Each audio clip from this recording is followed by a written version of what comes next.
Congo, Mboka etiki bakoko, Kabila ponipa Congolais, Kanambe assassin. C'est lui, c'est lui, c'est. Il s'appelle Hippolyte Kanambe, alias Joseph Kabila. L'homme qui a tué 12 millions de Congolais à l'est de la République démocratique du Congo, en infiltrant ses propres frères rwandais au sommet de l'État congolais. Il sera jugé et condamné par des Congolais. Hier, on nous a pris notre jeunesse. Aujourd'hui, on nous oblige à prendre notre vie pour servir à leur gloire et richesse. Nous disons non au peuple congolais. Je suis congolais, Kabila nous tue. Que la justice soit faite. Que les droits de ceux qui ont droit soient annoncés, programmés.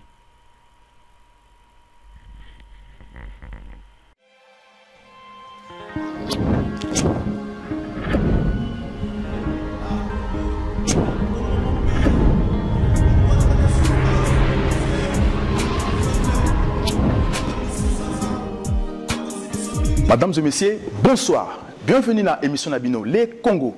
Les Congo est une émission où Bino vous permet à biso to la Bino Massango République démocratique du Congo na kati ya diaspora, pays ya diaspora na kati ya République démocratique du Congo. Les lots est une journée moko spéciale parce que nous allons accompagner mon collègue Guilain Mosengo. Guilain Mosengo azali journaliste et animateur ya émission Info dernière. Guilain Mosengo, bonsoir. Bonsoir André. Et par surprise, nous avons invité mon Mounene à outil directement de Kinshasa aye na mikili ya poto pour entretenir na président national na bango azali députée sénatrice na Kinshasa aussi juriste madame Eve Bazaiba. Bonsoir. Bonsoir Ndeko Mopanzi Sango. Bienvenue dans l'émission Nabino Péabiso les Congo aussi dans Info dernière. Alors Tolingaki mais qu'on parler un peu ce qui se passe dans la République démocratique du Congo, notamment aussi ce qui se passe dans le Sud-Afrique. Tout le monde, pays sud-africain, il y a Nelson Mandela, où les Africains combattre pour sa liberté dans l'Afrique du Sud. Aujourd'hui, xénophobie est frappée en haut, comme les étrangers. Tout le monde discuter vraiment sur ça. Alors, je ne sais pas si je peux donner la parole à Guilherme Mosengo ou. Merci beaucoup André. D'abord, merci aussi Madame El Bazaïda. Vous êtes sénatrice, vous êtes aussi députée de la République démocratique du Congo. Bouti Kinshasa, Boutou Kouta dernièrement, M. Jean-Pierre Bemba, sénateur. D'abord, on voulait avoir l'état de santé de M. Jean-Pierre Bemba. Merci beaucoup. Avant j'ai été sénatrice pendant 5 ans, pendant 2007. 2012, Mexico Nazali, député national, élu à territoire et à Basoko, dans la province orientale, côté à Yachopo. Santé à président Jean-Pierre Bemba Kitoko. Il a très bien, on à ma qualité à secrétaire général et à parti. Depuis Nazan nommé, 3e fois, Nakutaranae Yangoyo. Kobanda Nazaraki nommé, c'était le 10 décembre 2014. Le Lomba Liboso Nakutanaki Naezalaki pour tout échanger vision, il y a programme, il faut symbiose ezala et ba makamanga na oloba ezala te oya yebite oya koloba ezala te ngana yebite ya mibale na kende ko yebisaye que nazo kende na réunion moko ya ba parlementaire makambetali Banque mondiale pe Fonds monétaire to sololaki nazo ki pe moi mateya elongo bani nazo ngi pe na ko pese rapport et pe siko to zolo ba makambetali participation politique na biso donc surtout na makambetali mapona mi santé na ye eza très kitoko. Merci beaucoup, Madame Bazaïba. Vous êtes députée, je vais aller tout droit au but. Aujourd'hui, déjà, dans l'Occident, ici, Tolobaki Kabila, il fait déjà partie du passé. C'est vous qui votez les lois. Est-ce quelque part, dans vos notes, dans vos carnets, est-ce que vous prévoyez déjà statut où il y a ancien chef de l'État eza na ba note na biso eza plutôt na constitution ya république o abengi mobeko likonzi article oyo ezo batela président de la république ezali oyo balobi tous les présidents de la république élus sont des droits sénateurs à vie. Donc ce que l'on président de sénateur en fait ezali neti chambre batie neti chambre ya basage okomi personne de ressources pour ofana na Congo okamba mboka oyebi makambo ebele okende oubliette te bako utiliser yo obano pesa pe ba contribution ya mboka. Bon Kabila sikoyo comme na le passé te azali na deuxième et dernier mandat na ye amata akita asala soki ba acrobatie nini full stop esili le 19 décembre 2016 pour naïe mandat ici. La coquille même pas que se présenter comme candidat.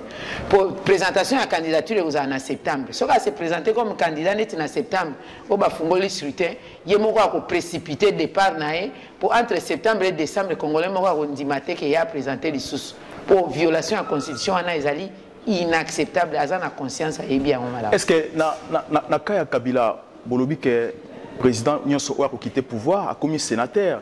Aujourd'hui les Congolais dans la diaspora, tout ça un peu perdu. Moutnamutu a fait sa réflexion sur Kabila, réflexion sur la politique à Kinshasa. Parce qu'aujourd'hui, nous les Congolais, étrangers, tout ça, les bandes à Congo, tout le que Kabila n'est pas le président des Congolais parce que la diaspora n'a pas voté. Est-ce que Kabila répond aux critères, il y a sénateur ou il y a siégé dans le Sénat après pouvoir? Oui, Azo répondre aux critères, on n'a pas déclaré élu. Comment qui c'est vrai président en 2001 en remplacement à Mouzé Laurent Désiré Kabila na condition toyebi to kendaki na bitumba ba négociation et salima qui en 2006 azalaki déclaré élu en 2011 déclaré élu statut wana et permettre de respecter la constitution azali président la diaspora bakoloba bango bapona qui était mais diaspora bazali yao na diaspora tozali na deux catégories ya ba congolais d'origine ou ba comme la nationalité étrangère pe ba congolais émigrés ou bazana libanda mais compte tenu ya ba condition tozalaki nango et permettra ki te ba congolais à libanda ba voter ndenge salima na bamboka mingi élection ezo salima na mboka na bango tozala kutu na ba député ou baza voter na libanda. Les députés ont voté par l'extérieur, tous à peine à président de la République, ils ont voté à partir de l'ambassade. Les Camerounais sont continués Sikoyo, dans la loi électorale à Sikoyo. Désormais, les Congolais sont à Libanda, ils ont le droit de voter.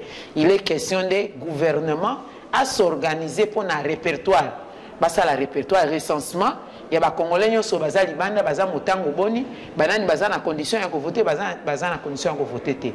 Condition de voter, ils sont à la Congolais, puis les Kambou, la zone na Mwambi, puis ils ont la carte d'électeur. Voilà. Parlons un peu de vous. Quand je parle de vous, c'est-à-dire de l'opposition.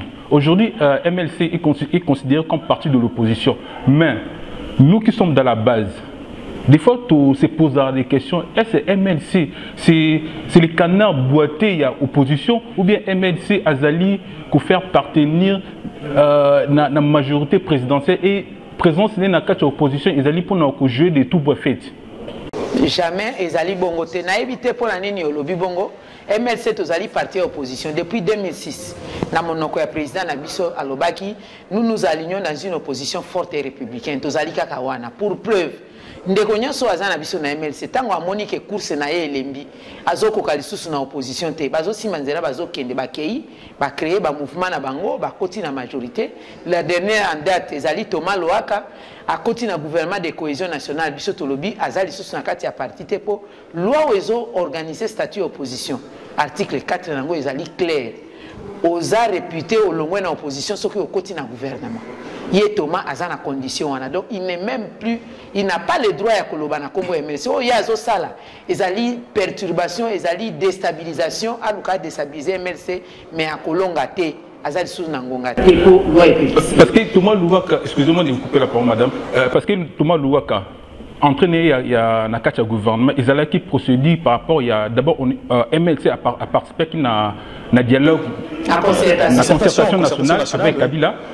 Thomas Louaka a continué le gouvernement et la majorité présidentielle, étant que membre MLC qui a participé à la concertation nationale. Donc, quelque part, on va dire, MLC, ils ont fait appartenir à la majorité présidentielle. MLC est allé au Babengi, opposition forte et républicaine. Une opposition républicaine est allée, les allo la bino na mboka na bino na eko kuta bino en France.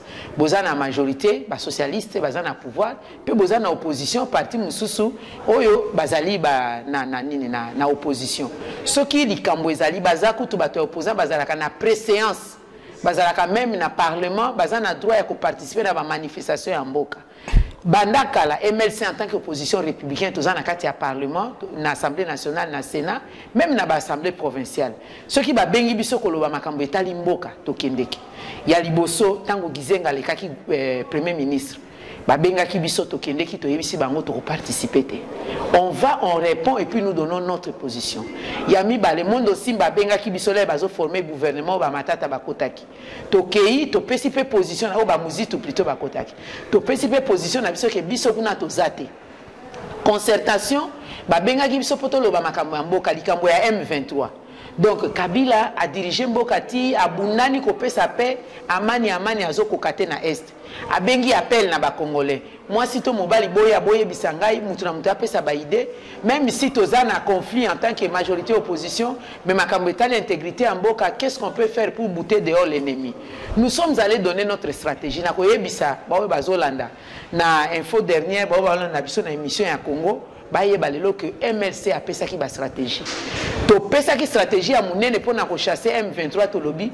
Bo utiliser na no pe bon di ma contribution ya bana mboka oyo bazana expérience. Tozana ba breveté d'état-major militaire, tozana ba technicien d'état-major, tozana bato ya solo ya bopikiri ko bazo comprendre Congo nini. Baye biso ki batuni bango ke Congo eza attaqué na sa partie nord-est. Baye bi la kisineza bato ba lokota bango boyete na armée. To pesa ki bawe bazalaka kala na MLC, n'est-ce pas? MLC a commis parti politique ba comme brasser bazana armée républicaine. To désigna ki batu ba kende ki na bitumba ba longaki.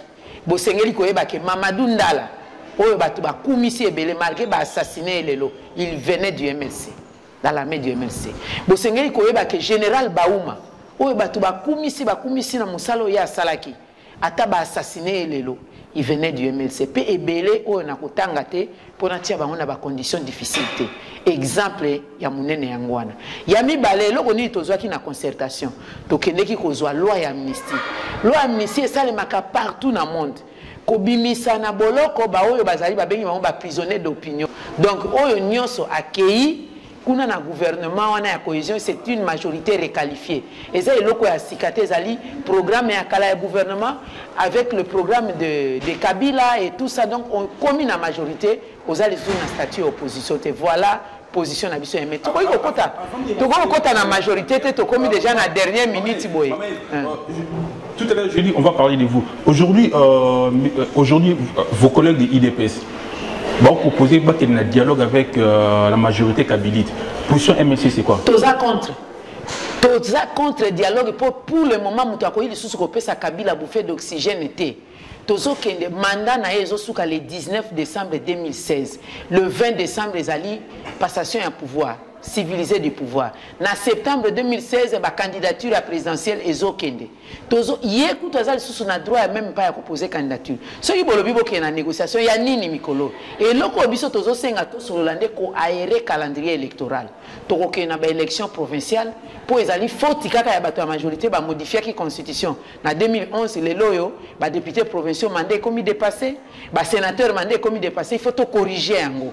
Yango tozo ke na ba élection provinciale mais ba élection o ya local municipal ibene local to ko sangisa yango te na décentralisation est créer cafouillage et créer kao yango nde to sengi to yo kan ensemble to décaler yango après ba élection présidentielle. Madame Eve Bazaiba, nalinga kito mekako évoluer un peu aussi. Tout à l'heure vous parlez sur l'élection, c'est bien. Aujourd'hui, Tomoni Ozali dernier élément il y a Jean-Pierre Mbemba. Tomoni Nabajour et Kaki, Jean-Pierre Mbemba a été trahi au sein du parti politique Naï. Tomoni, secrétaire général il y a MLC, s'est retrouvé aujourd'hui dans le pouvoir il y a Kabila. La population se pose des questions. Pourquoi le Tomoni, une dame, a présenté Jean-Pierre Mbemba qui apporte une autre énergie pour Jean-Pierre Mbemba. Alors, pour vous, les élections s'approchent. Est-ce que Madame Eve Bazaiba Azali candidate à l'élection 2016 ou vous croire toujours dans Jean-Pierre Bemba alors que Jean-Pierre Bemba se retrouve en prison. Tozo croire toujours dans Jean-Pierre Bemba. Jean-Pierre Bemba est en prison à Kangamite, à en privation provisoire de liberté. Physiquement, il est empêché. Il a le droit politique intact.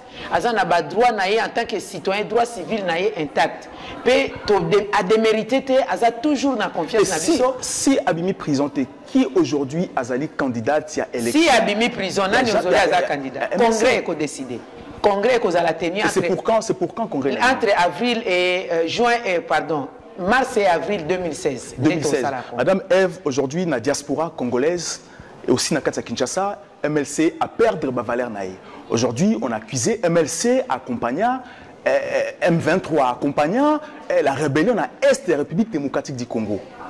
Est-ce qu'aujourd'hui, Jean-Pierre Bemba se retrouve en prison et dit « j'acceptais l'inacceptable » et ces mots a condamné MLC. Alors, Bino Yozani MLC, Jean-Pierre Bemba en prison, est-ce qu'il s'est reproché dans le mot qui j'ai accepté l'inacceptable? Est-ce que ça signifie quoi pour Nabino MLC? Olobi Makamumi balé à la fois. Olobi MLC a accompagné M23. MLC a accompagné la rébellion. Quelle rébellion? La rébellion qui a commencé à l'est de l'Ouganda, Rwanda, qui venait au Congo. Alors, MLC faisait partie de cela. C'est que la population a compris de ça. Est-ce que MLC aujourd'hui, Jean-Pierre Bemba a changé? Est-ce que n'a recadré Makamo? MLC a pris les armes pour libérer le Congo, pour imposer l'application de la démocratie au Congo. Ça, je le reconnais. Mais le M23 n'était pas créé. Il faut que M23 est aligné. AFDEL et Longo est comme RCD, RCD est comme CNDP, CNDP est comme M23. M23 est là ici, mouvement du 23 mars, Ezalaki, accord CNDP a signé qui n'a pas perdu. CNDP a réclamé que l'accord il y a le 23 mars et ça l'a appliqué. Il y a un mouvement de M23. C'est la continuité de l'AFDEL. MLC est un mouvement créé par des Congolais pour se battre contre Oezalaki Salema na Kinshasa, que contre Oezalaki Salema à niveau RCD. Tant que Touti Bitumba, j'assume l'actif et le passif du MLC en tant que secrétaire général à MLC. MLC est commis à Kinshasa. Après Touti négociation, tu commis à l'élection, comportement, il y a population vis-à-vis de MLC. Ce qu'on t'a bien. PPRD à travers AFDEL, Bazouaki Manduki, RCD, Bazouaki Manduki, MLC Pazaki na Manduki. Mais population à Lingui, MLC, Tango, président Bemba Kendeki na élection, c'est le seul mouvement armé au Ezalaki voté, non seulement Esiko Yazalaki ko administré, mais même Esiko Yazalaki ko administré. Ba voté bango ebele na Équateur, na Bandundu, Ba Congo, Kinshasa ko tout place Kabila Azalaki, azu et l'autre côté, même Esika RCD Azalaki na Goma, ba azu et l'autre côté, mais MLC Azalaki ba député. Comme pour vous dire s'il vous plaît que population ce qu'on moni muto Simbi Mandoki Ezalaki sur la volonté de la population, au grand mot, il faut des grands remèdes. Alors, maintenant, pour Jean-Pierre Bemba, population de Bazo Bengaï, appel de crédibilité n'a été, malgré Azana CPI, Aza condamné, présomption à innocence Azanango, Tilelo. Bureau à procureur, bazo ko ça ba élément de preuve té ya ko condamner population bazo zelaï. Ça la sondage na Congo. Je vais compléter la question. Il y a M. Andreas.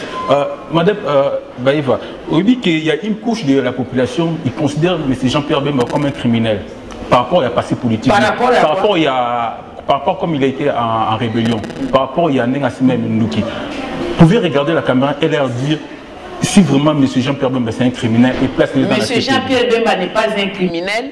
Il faut prouver sa criminalité parce qu'il a gagné les élections en 2006 et c'est la population où il va voter. Et puis s'il est à la Cour pénale internationale, ce n'est pas par rapport à un seul dossier du Congo, c'est par rapport à un dossier fabriqué au la République centrafricaine. Kuna Ezalaki, Bozi Zena Patasende Babundaki, lui on l'avait appelé pour soutenir un président démocratiquement élu, Ange Félix Patassé. Mais ni Patassé ni Bozi Babundaki Babengi Bangote. Ce n'est pas pour les dossiers du Congo. Bawe Basala Makamba dossier à Congo, Bayebani, Pe Bazali. Population a toujours na confiance na Jean-Pierre Bemba. Tilelo sala sondage na Congo au Komona. Nous avons des députés parce qu'ils étaient élus au nom du MLC. Tozana ba sénateurs qui élus au nom du MLC. Tozana ba députés provinciaux élus au nom du MLC. Ce qui population va lingara bango tendi biso ba mususu tozo exister te na Kombo ya MLC. Il n'est pas criminel. Aujourd'hui, les Congolais, hier, les Congolais na Angola ba bengala ki bango lokola bamboa, na Brazzaville la même chose. Aujourd'hui, na Sud-Afrique, tomoni comment étranger, xénophobie, et ça a mis en Afrique du Sud. Mais on ne voit pas la réaction du gouvernement congolais et la politique. Vous, l'opposition, qu'est-ce que vous faites? Pourquoi vous ne poussez pas les gouvernements congolais ou pourquoi vous ne faites pas pression au gouvernement sud-africain, en sachant que le Congo a contribué pour la libération de Sud-Afrique? Je voudrais d'abord vous dire qu'il faut savoir différencier les rôles de l'opposition et les rôles de ceux qui sont au pouvoir. C'est le pouvoir, celui qui est au pouvoir, qui a la puissance publique, la protection de la population, de ses citoyens, que ce soit ici ou à l'extérieur. Ça se passe ici en France, c'est la même chose, n'est-ce pas? Alors, rôle et opposition, ils allaient qu'au dénoncer. Et notre rôle, c'est comme la police de la démocratie. Nous dénonçons au Parlement. Tango Makambu à Brazzaville et Salemaki, moi, je fais partie des personnes qui ont interpellé le gouvernement. Directement, les images audiovisuelles sont là. Et puis, je fais partie de la délégation des parlementaires au Bakende qui tient à Congo-Brazzaville pour interpeller le gouvernement congolais à Brazza, naba parlementaire à Brazzaville par rapport à Likambo ou Salemi. Mais une autre dimension, c'est de parler d'un leadership. Ozoyoka, leadership, ce qui n'a pas ezali malamu tembise pour la kanamutu.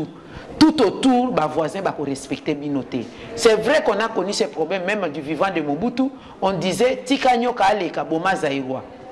C'était par jalousie contre les Congolais. Mais maintenant, cette haine vient d'où? De gauche à droite, pourquoi on trouve dans les rues des pays voisins, ce qui est en Angola, na balabala okukuta ba chèque à Congo, ok na pays centrafricain okuti ba chèque à RDC, ok na Afrique du Sud okukuta bango, il n'y a pas seulement les chèques, mais il y a aussi des personnes bien instruites. Pourquoi bazo di Malibanda? C'est parce qu'au pays il fait chaud. Nandenge a pas si économiquement, politiquement. Donc c'est la responsabilité du leadership. Alors maintenant, il y a aussi la dimension diplomatique. On ne parle pas assez du rôle de la République démocratique du Congo dans le passé, dans le présent et dans le futur par rapport à nos pays. Prenons le cas, il y a Afrique du Sud. Prenons seulement le cas de l'Afrique du Sud. Tolobi Nanobo. Le président Mobutu a été, si pas le seul président africain, ou alors le plus prépondérant, il y a en 1974, 73, je crois, les Nations Unies, discours contre l'apartheid. Apartheid, on est si maman qui n'est pas banca, il y a solo à Mindele. Yona ni yomutumwini. Ok, ne peut dénoncer à moi. Mobutu l'a fait. Non seulement ça, il a convoqué, je ne dis pas invité, il a convoqué Peter Bota na Goma, afin d'anaïmi Kolebele, après ça, ultimatum pour Mandela Guinée. Non seulement ça, après ça, il moyen à soutenir même Mozambique, il y a soutenir les Sud-Africains. Les Sud-Africains, ils ont besoin de leçons d'histoire. Et ce qui peut faire ça, notre ambassadeur de la République sud-africaine, qui peut faire ça, le ministre des Affaires étrangères, qui peut faire ça, le chef de l'État, dans instance internationale. Ce qui est la leadership pour c'est pourquoi le MLC, nous leur disons, que ne pembeni, défendre le mot de Kaliboso, parce que excellence. Ce qui va les canami tout cas, pressé, tout ce qui la pour te éviter, parce que nous avons solution à Mboka Nabiso. Non seulement Biso va Mboka, même Bobaza Liban. Alors, tant que vous avez il faut pas démissionner, pas honneur et à démissionner, mais les Sud-Africains, ils ont mawa, pesoni pour nabango, pas à la xénophobe. Pour il faut des sanctions et zala pour nakola kisango. J'avais apprécié Malema Azali, député sud-africain, je l'ai suivi, a interpellé le président Zuma directement, même si le président Zuma Lobaki non, Azali un des rois, il y a Zulu, mais quelle est la sanction qu'on a donnée à ces rois de Zulu? À quoi il faut dépasser ma mesure. Je suis en train de suivre la situation et puis Tozo Lobelango, to sengi kutu na gouvernement a rappelé bana nyonso ya Congo au bazali na mboka wana pour bameka kozonga na mboka na bango, mais il faut encore qu'on puisse leur donner les cadres. Madame Baïs, tout le monde en Afrique d'ici. Revenons dans notre pays. J'imagine que vous êtes fille du pays. Aujourd'hui, au Congo, il y a une charnière de 425 morts. On voit comme si la majorité présidentielle a rejeté Balané Nabino, alors que ce sont des fils et des filles du pays. Alors vous, étant que, à titre personnel, étant que fille du pays, comment vous analysez la situation là? Je ne pense pas que la majorité a rejeté Balnabiso. La majorité a se disculpé. A rejeté Balnabiso parce que la population d'abord qui a découvert le charnier. La population là qui est dans la police, qui est dans l'instance de décision qui est dans MONUSCO, c'est déjà un signal fort pour dire que la population n'a pas confiance à ceux qui gèrent. Pour ceux qui ont fondé les Kambabé, même ko kangaye, il peut pas salir mabé. Mais le ministère de l'Intérieur a une compétence et a kokunda ba indigenté. Même s'il y en avait. Il y a une procédure pour na kokunda bibembe. Na mboka na biso, la loi existe. Ko kokunda muto après 18h. N'est-ce pas?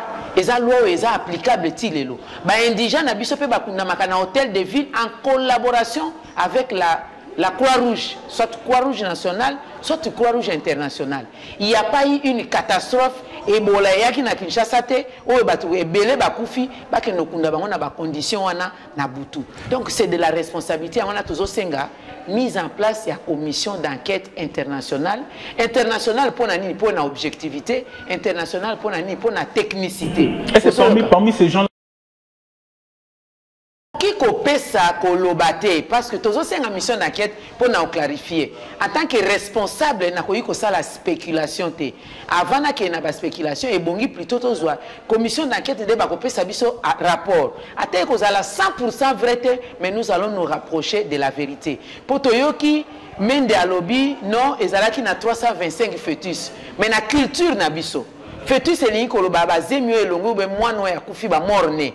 La culture na biso soki mama azana hôpital zemi ata ya sanza mwambito sanza sambo mwana kufi na libumo babimisi amona kakutu même pas mwana wana pour ya za malade ba kopesa na famille ba kundi soki eza ba 9 mois soit na hôpital même ba enterra ko bi ba sala ka bango ko incinérer mais depuis quand ba mort ne ba sangisa bango pe bo entaseti ba comme 325 ezalaka te c'est quelque chose qui sort de l'ordinaire toyoki Chanel mususu na Katanga, Toyoki mususu na nini na Kimwenza, biso siko tozana ba souci pour ba activité nyoso tosala ka ya politique, tozala kana ba disparu. Ndenge nazolo bana bino. Président ya jeunesse ya MLC aza porté disparu tu lelo. Bato ebele ya parti tozalaki na maona ba manifestation baza porté disparu. Mususu kutu na banda ba koyaka ba kotelo na ndako bakangiyo.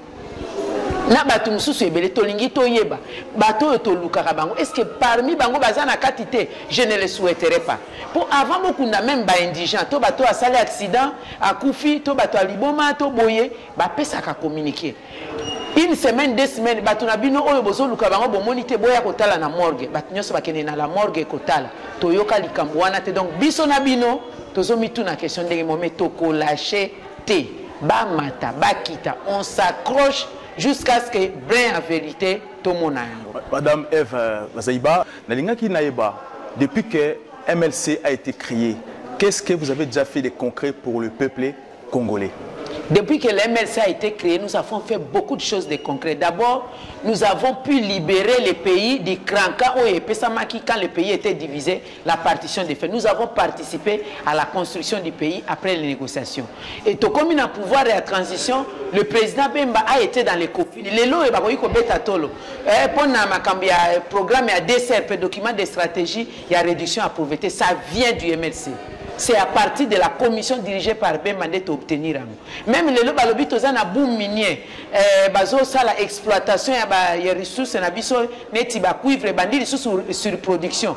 Ba contrat on a ba tenke funguru mais tout été négocié par Jean-Pierre Bemba. Les lots pour na import export, système ya bivac, il y a pour ça la traçabilité import export, c'était proposé par Jean-Pierre Bemba. Ça c'est du point de vue de la gestion du point de vue économique. Nous contribuons beaucoup dans la démocratie. Na Sénat par exemple, c'est un sénateur Silouvangi nde akeneki ko bimisa possibilité à loi pour plateau continental na biso oyo Angola bazo ponctionner pétrole butu moi tozwa loi pour Congolais Congo a récupéré droit ya plateau continental naé. Ti lelo tozo continuer na makambebele. Le MLC une fois de plus vient de sauver la République oyo to boyi révision à la constitution pour mandat ya Kabila et continuer.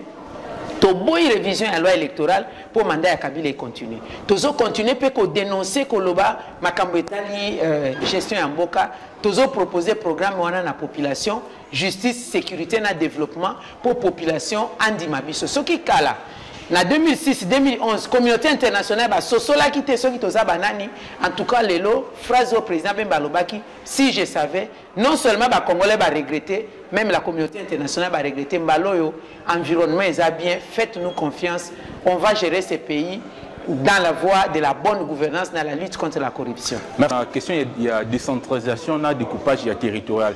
Les autres questions ils ont remettre sur les CIFA et sur le plan économique. On va dire que le gouvernement aussi, ils ont raison sur ce point. Normalement, ils allaient sur le plan, il y a développement, aux hommes administratifs. La question de décentralisation, ils allaient proposer Bandakala. Moni Kivu, ils allaient Moko. Et comme Nord Kivu, Sud Kivu, Maniema, à l'époque, le président Mobutu Alingaki a procédé à découpage pour rapprocher l'administrer, le gouverner, le gouverner. Pour que les bandeko mususu aza musika basoko aza musika kasumbalesa akoya ti Kinshasa ka rapona makambo etali administration numéro matricule nangai omona tata wana ya ye libela atika la abala pour na kozwa même salaire na il faisait se décentraliser, il faut décentraliser makambo. Alors mais oyo ezo salema mikolo ils a bien sûr constitution esengi yango mais ils allaient dicter na ba règlement de comptes politiques. Et yebani nango polele que PPRD azana problème na Moïse Katumbi azana MP bazana problème na Kiyungu wa Kumwanza comme ba ko longola Moïse te comme ba ko longola Kiyungu te sans qu'il ait créé ba problème abi bon tika to sale la décentralisation pour à partir à Katanga et kende partout ailleurs yango tozo benga MLC aza contre KO na kolinga Kongo ekota na désordre. Il faut que ça lango suivant loi et programmation pour ce que ça lango nyoso mbala moko tokene na ba élection locale tokene na décentralisation na ba député provinciaux bazala qui élu bandakala bango botinda bango ba ki na ba nouvelle province ça crée du désordre mais ce qu'on dit on a prisme de développement makambo okene malam mais ce qu'on dit on a prisme politique de sika décentralisation et ça totalement mal. Aujourd'hui si Jean-Pierre Bemba passé président ou MLC passe président parce que Kyungu Wakumwanza l'a dit. Après vous, le prochain gouvernement et Kozongsa Congo dans l'unité d'ensemble. Est-ce que si aujourd'hui, le gouvernement Labino est du pouvoir, parti politique est du pouvoir, est-ce que Kozongsa Congo comme il était avant ou bien Bokotigango toujours dans séparation au Kabila Azotika Yango? Kabila le tolio canabien. Kabila l'obité katigi des sensations. C'est la constitution qui l'implique. La constitution l'implique et Kabila pourquoi pas impliquer dans Katia Mandana et na sorti à Mandana parce que l'obité que Azosalango par rapport à conflit bazan na ngonda bakatangé. Je voudrais m'expliquer s'il vous plaît. Normalement tokokai ko la décentralisation depuis 2006. Constitution ezalaki avalisé ezalaki promulgué en 2006. Et article ya suka ya constitution lobaki il faut décentralisation et seulement pendant 3 ans. Et ça qui loi et programmation et l'endemain. Normalement, à partir de 2006, tu vois qu'il y a des provinces, Moko, Ndambo, Nambu, tu as la province orientale, tu as la Katanga, Équateur, et ça la décentraliser. Mais que ça, en bloc, Ndemabe. Ce qui est MLC a du pouvoir, tu peux appliquer constitution, tu peux appliquer loi et programmation conformément à la volonté à peuple. Province par province, mais pas en bloc. C'est-à-dire que beaucoup rejeter en bloc pour revenir à province par province. Rejeter en bloc, tu peux appliquer loi. Parce que là, le train est parti. Non, il y a une loi de programmation qui existe. L'administration est refondée, la province est partie, j'ai suivi. Mais est-ce que MLC, vous ferez la même chose que Moïse Katumbi ou Bogosala selon... Il y a un problème de compréhension. MLC a quoi appliquer Constitution. Constitution et Sengi, la décentralisation. Nous avons un État unitaire fortement décentralisé pour les besoins du développement. Et puis, il faut prendre une loi de programmation ou programmer en gros étape par étape. Il y a une décision qui a été prise pour supprimer le district. Prendre une décision, c'est bien, mais son effectivité souffre de l'applicabilité. Le MLC va l'appliquer comme il se doit. C'est pourquoi, avant même de commencer à pouvoir, MLC a lobby. 1. Il faut qu'on fasse sauter, qu'on décale l'élection municipale et locale après les élections présidentielles. 2. Tant qu'il y a une élection provinciale, les nouveaux députés provinciaux vont commencer à installer les nouvelles provinces. Je vous informe, oui, puis sénateur, c'est sur base de 26 provinces. Les sénateurs sont élus dans le format 26 provinces depuis 2006. Mais où est-ce que vous trouverez l'argent, par exemple, pour lancer le découpage du Congo? Parce le que Congo déjà, est excessivement riche. C'est riche, bien sûr, mais l'administration congolaise n'a pas d'argent. Déjà, pour les élections, vous souffrez. Le gouvernement congolais souffre pour débloquer de l'argent. Justement, c'est à cause de la mauvaise gouvernance. La bonne gouvernance signifie lutter contre la corruption, fermer les verrous, ou comment je voudrais dire, les canaux hémorragie financière, canaliser les recettes de l'État dans les trésors publics. C'est vrai que dans tous les pays du monde, appui net il y a une institution de Bretton Woods pour un budget na biso, mais ce qui te canaliser les ressources en Boka, le pays est en mesure de s'auto-gérer. Bien entendu, on ne va pas se bloquer, mais nous sommes dans la mondialisation. Vous parlez de canaliser tout, arrêter les magouilles, mais on voit certains députés qui ne siègent pas, mais qui sont payés. Est-ce que c'est logique? Ça, c'est de l'éducation personnelle. Moi, lorsque j'étais dans l'UDPS, pendant la transition, le président Tshisekedi a dit on ne participe pas au pouvoir. Je n'ai pas mis mes pieds au Parlement, ni véhicule, ni l'argent, je ne l'ai pas vu. Mais nous savons qu'il y a des députés, même issus de l'UDPS, qui sont là. Je félicite ceux qui sont là, qui acceptent la caméra, qui touchent leur argent et qui travaillent. Ceux qui touchent l'argent et ne travaillent pas, basant en faux. Est-ce que Jean-Pierre Mbemba touche pas sa paye à la prison? Non, il est dans ce qu'on appelle en droit le cas de force majeure. Ce n'est pas lui qui a refusé de participer, mais on lui a fait refuser de participer. Mais on a participé, il y a participer, mais les cas sont différents en droit. Merci beaucoup, Madame Eve Bazaïba. Merci beaucoup, Guilhem Osengo. Merci, André. Merci beaucoup encore, à l'internaute au émission Les Congo. Merci encore à l'équipe technique Nabiso Mobimba, Landry Photo na réalisation, Kakikani qui na caméra, Pena. Congolais, Nyoso, Nete le Bara toujours, je suis Congolais. Kabila nous tue. À très bientôt.